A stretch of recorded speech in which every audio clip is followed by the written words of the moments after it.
ایک عورت آئی، ایک لڑکی آئی، یا رسول اللہ میری شادی ہونے لگی، میرے خامند کا کیا حق ہے میرے اوپر؟ دونوں طرف کی میرے نبی نے زندگی سکھائی۔ میرے نبی نے فرمایا تیرے خامند کے جسم پہ پھوڑے نکل آئیں، پھوڑوں میں گندا پانی جمع ہو جائے، پیپ جمع ہو جائے، اور تو زبان سے چاٹ چاٹ کے اس کے زخموں کو دھوئے، تو بھی تو نے اپنے خامند کا حق ادا نہیں کیا ہے۔ تو اس طرح لائف کو بیلنس کیا میرے نبی نے کہ ایک گھر کیسے چلتا ہے اور کس طرح خوبصورت بنتا ہے، وہ میرے نبی کے اخلاق ہیں۔ آپ سب سے ایک بات کرتا ہوں، برداشت کرنا سیکھ لیں، زندگی خوبصورت ہو جائے۔ صرف سارے اخلاق کو میں جمع کروں ایک لفظ میں، برداشت، اور اس کو شریعت میں صبر۔ صبر کرنا سیکھ لیں، زندگی خوبصورت ہو جائے گی۔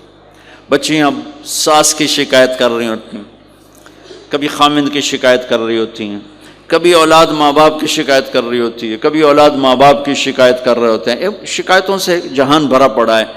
آپ شکایتوں کو دفن کر کے ہونٹ سی لیں، صبر، آہ نہ کر لبوں کو سی، عشق ہے دل لگی نہیں، سینے پہ تیر کھائے جا، آگے قدم بڑھائے جا، یعنی زبان حال سے کہہ دے کہ ہاں ستائے جا۔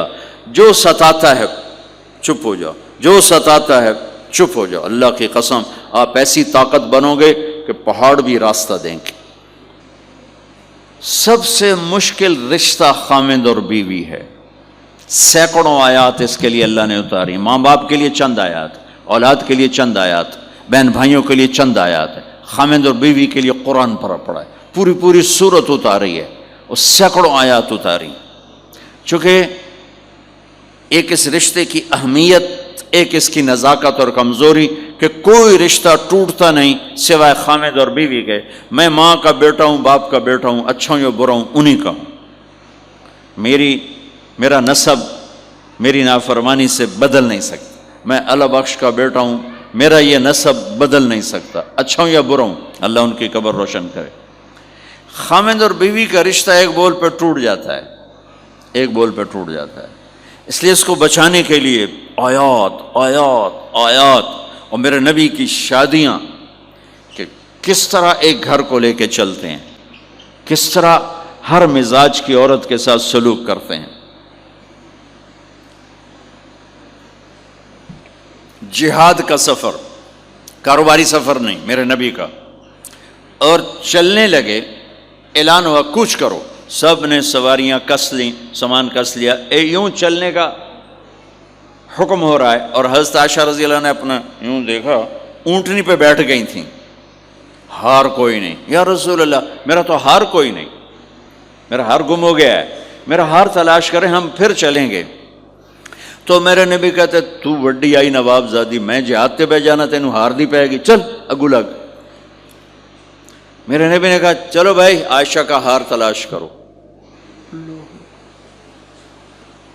اللہ کی قسم میں جب یہ واقعات پڑھتا ہوں یا سناتا ہوں میں خود حیرت میں ڈوبا ہوتا ہوں کہ کیا کر دیا میرے نبی نے۔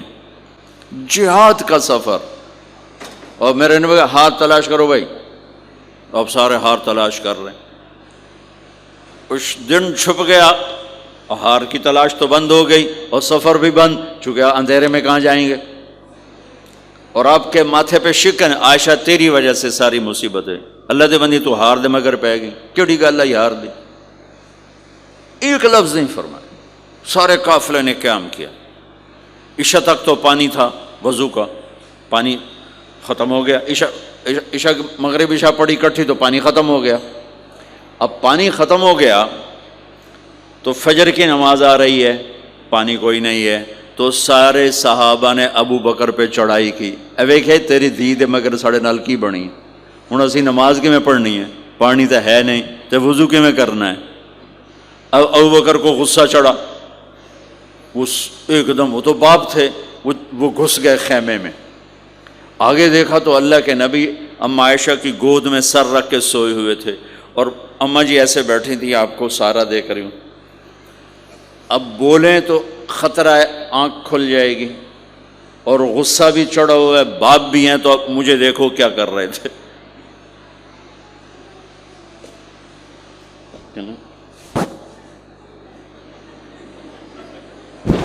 تیرے جو اور پھر یوں ماری زور سے انگلی بیٹی کے نا یہاں، پہلے یوں کرتے پھر ایسے ماری زور سے. وہ کہنے لگی میں ایسے سخت ہو گئی تاکہ میں ایسے نہ ہوں کہ اگر میں تھوڑا حرکت کی تو اللہ کے نبی کی آنکھ کھل جائے گی. تو ماری گا ٹھا ٹھا ٹھا، وہ منہ سے کہہ رہے اور وہ ایسا کر کے بیٹھی جم کے غصے میں باہر چلے. اب آپ کی آنکھ کھلی فجر پر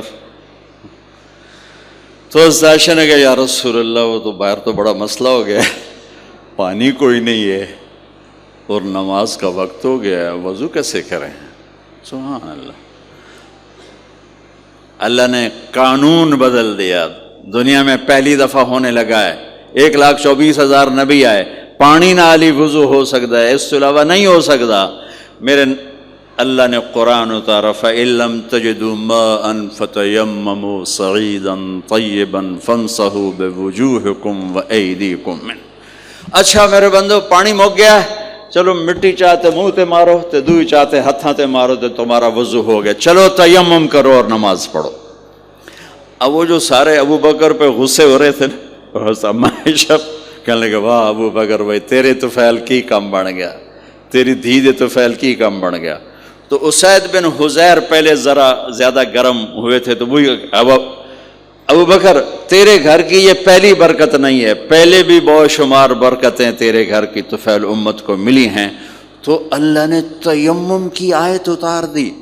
حضرت عائشہ کو ڈانٹ پلانے کی آیت نہیں آئی کہ میرے نبی تیری بیگم کے ہار کی وجہ سے میرے دین کا کام رک گیا اور میرے بندوں کی نماز خراب ہو گئی اور ان کو پانی سے محروم ہونا پڑا. میں قربان جاؤں اپنے رب پر، اپنے حبیب پر، اس ماں عائشہ پر. دنیا کی واحد عورت ہے جس کے سینے پر سر رکھ کر کسی نبی نے جان دی ہو.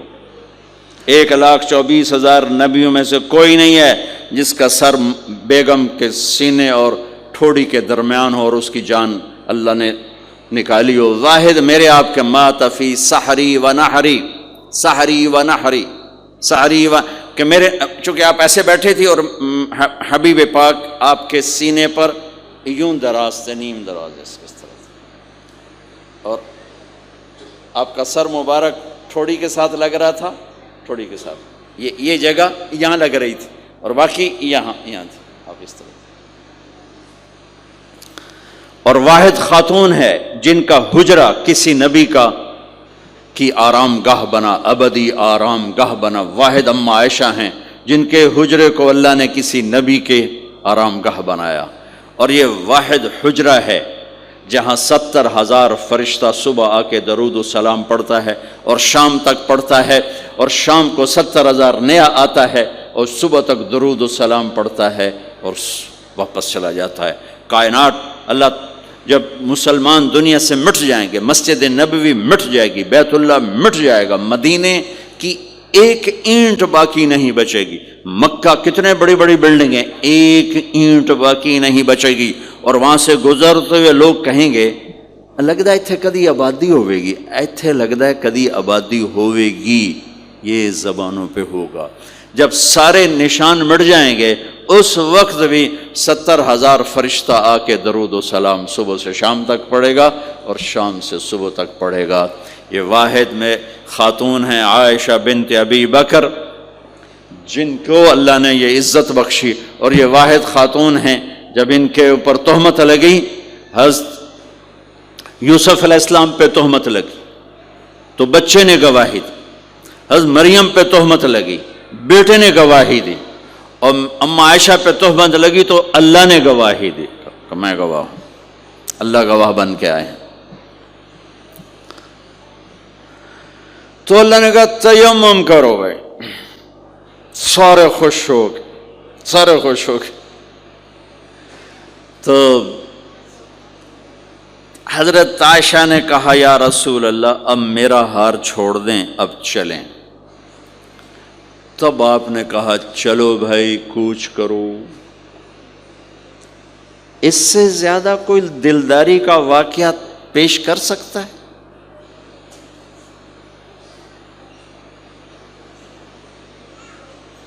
سبحان اللہ۔ اور جب اونٹنی کو اٹھایا گیا وہ ہار کا دھاگا ٹوٹا اور پھسل کے اونٹنی کے نیچے چلا گیا، وہ سارے کھبے سجے ویندے رہ گئے، ہار نیچے پڑا تھا۔ جب اونٹنی کو اٹھایا تو ہار نیچے سے نکلا، تو صاحب نے کہا لے بھی عائشہ تیرا ہار بھی لب گیا۔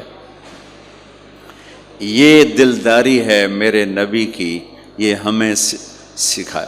کہیں عورتوں کی بدتمیزی بھی انتہا کو پہنچی ہوتی ہے اور وہ اپنے گھر اجاڑ دیتی ہیں اپنی زبان کی شدت کی وجہ سے، اپنی بد اخلاقی کی وجہ سے، لیکن کوئی زیادہ معاملہ مردوں کی طرف سے خراب ہوتا ہے تو شریعت نے بھی اس کو زیادہ بیان کیا اور میرے نبی نے بھی اس کو اجاگر کیا۔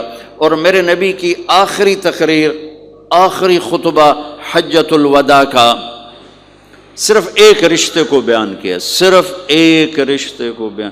ہم کتنے رشتوں میں جکڑے ہوئے ہیں، ماں باپ، بہن بھائی، چاچا تایا، خالہ خالو، دادا دادی، نانا نانی، ساس بہو، کتنے ہم رشتوں میں جکڑے ہوئے ہیں۔ میرے نبی نے صرف ایک رشتے کا حق بیان کیا، استوصوا بالنساء خیرا، میں تمہیں تمہاری بیویوں کے بارے میں وصیت کر رہا ہوں، ان کے ساتھ اچھا سلوک کرنا۔ صرف ایک رشتے کو بیان فرمایا۔